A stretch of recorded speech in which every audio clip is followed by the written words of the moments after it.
Always great catching up with Louis Cosce. He's going to be back in action, making his debut at UFC 255 coming up here on November 21st. Louis, how are you, man? I'm doing good, man. How about you? No complaints, but I am not fighting at UFC 255 next week. Congrats, man, getting to make your debut on a pay-per-view card. I know it's the prelims, but still, was this the right amount of time in between fights for you? Yeah. It's awesome. I'm just happy to be fighting, honestly. Yeah. Were you expecting something this quickly? It seems like the Contender Series fighters do get pretty rebooked quite quickly. Yeah, I think just due to the COVID and all this shit going on right now, I think a lot of people are getting a lot of fights right now. Now, we found out about this fight, I don't know when, but I'm sure you knew. Obviously, you get the fight notice a lot before the media does. So when did you actually sign pen to paper on this fight? Last week. Oh, okay. So it is pretty recent. That's good. So Yeah. I had 4 people pretty much say no to me. I didn't think really? Wow, interesting. Okay. I mean, that must have been surprising. You thought, hey, the days of opponents turning me down are gone in the regional scene, right? I'm sure you didn't expect that in the UFC. Yeah, it was pretty crazy. No, right after the other. It sounded like I wasn't going to get one. And then, then Wednesday night, it was kind of just like, we got this guy done. It was just like, where's the contract? That's crazy. Obviously, I know you can't mention who it is, but were they Contender Series alumni, or were they regular roster guys on the UFC? One was a Contender Series guy, and then the rest were regular roster guys. Interesting. Okay. Why do you think that is? Do you think it's because of the record, or maybe because you're a newcomer? Why do you sort of have your manager give you any idea as to why this keeps happening? I don't know. It kind of sounds like they all pussed out, to be honest. It was different. I thought it was like due to some reasons and stuff, but no, it's kind of just they all pussed out. Okay, fair enough. I like the honesty on that. Very good. So you're taking on Sasha Palatnikov. I think that's how you say it. Probably butchered it, but he's got a 5-2 record. You know who I'm talking about here. What do you know about him? How do you feel like you match up against him here? I definitely did my homework on the guy, and I think I match up well against him. I feel like I'm going to put this guy's lights up for sure. Excellent. I'm glad he took the fight, and I'm just glad to be fighting, man. No, I bet. I didn't know if I was going to be fighting this upcoming weekend or not. So no, that's great. Training camp. Who've been some of your main training partners for this fight? Just the same old. That really no one knows, because we come from a small gym and shit. But just working with my coaches, working with training partners, just pretty much just keep on grinding. Now that I finally got this guy, I've been studying him and stuff. So just working on the basics still, jiu-jitsu, my grappling, stand up like nearly every day, and just keeping conditioned. So, and then I'm sure you did this on the regional scene anyways, but do you kind of just focus more on what you're doing as opposed to your opponent, just in case like a switch up happens, especially now with COVID, like you never know, stuff could be pulled out at the last minute. Yeah, absolutely. I mean, we never really studied for anybody, we kept on trying to get better and better and better, because I had all these people saying no, so I wasn't going to sit there and commit to try to beat this guy's style when I had no idea if I was going to fight him, So I just kept on working hard and trying to get myself better, getting faster, getting stronger, and all this other stuff. So this training camp was just based on getting better, honestly. And it must be nice fighting before Thanksgiving as opposed to after, right? So you get to that post fight, is going to be pretty nice, right? Yeah, that's nice.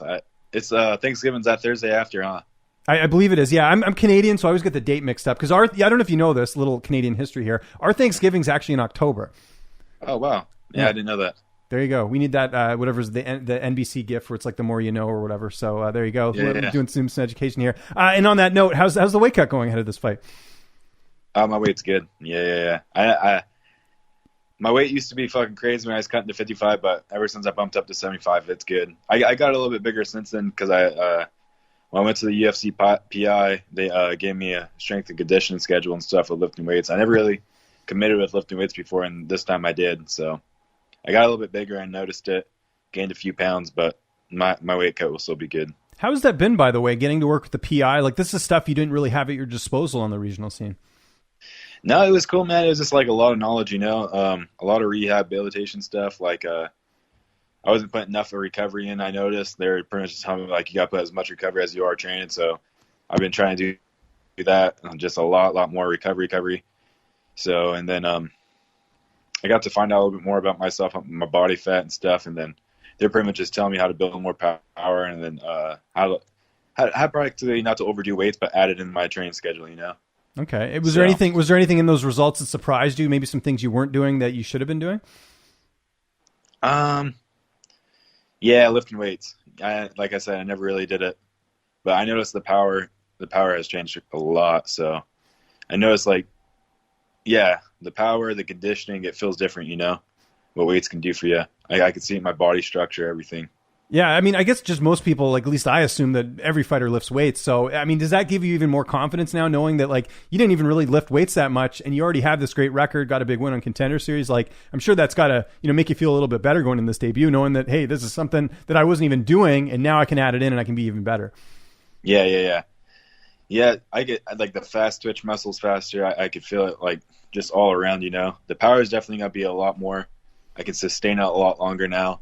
It's, yeah, who would have known that lifting weights would have did that? Yeah, no, for sure. Who's going to be in your corner for this fight? I got my main coach is Brian Blackburn, who's my striking coach, Brian Wilson, who's been my long-time jiu-jitsu and MMA coach.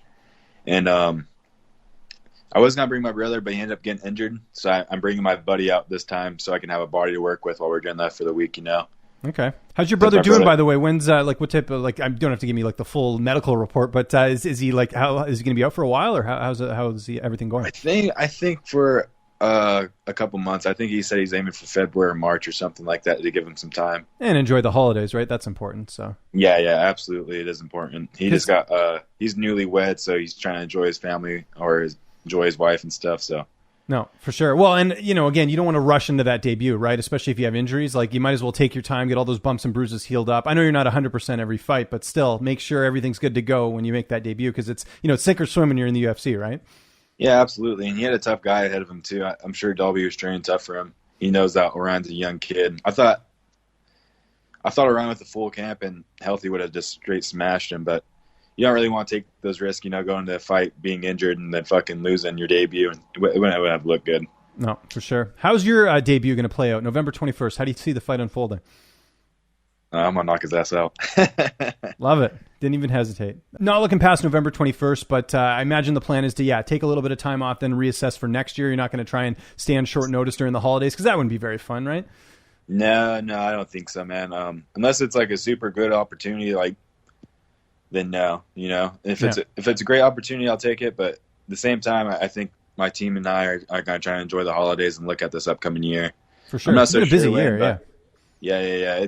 I've been training for a while. It felt like for like the past year straight. I was trying to look for short notice fights with the UFC because I knew at the beginning of COVID they were looking for a bunch of fighters. I don't know if anybody remembers that, but I was like getting my hopes up and stuff. So I was training hard for that. Then when I got the Contender Series fight, I was supposed to fight in I think June or some shit. Then it got pushed back, so I still kept training. My manager was like, "No, it's gonna happen." So I feel like I've been training this last year just nonstop. So I don't know. I'll probably, if I can hop on the January 23rd card, though, I would, just to be on the McGregor fucking card. Everybody talks about how spectacular it is. You have a lot of people watching you. You know what I mean? For sure. The whole entire world's gonna zoom in. Even if you're a nobody, this and that, people are going to know who you are after. Even if you're on the prelims or on the main card, it doesn't really matter. If I can hop on that card, I would. But if not, I'll probably won't try to fight until February, March. What's downtime looking like right now? You in any Netflix shows or video games, anything like that? Shit, fucking probably Netflix. Well, okay? So if I hacked into your Netflix account right now, what's it going to say under continue watching?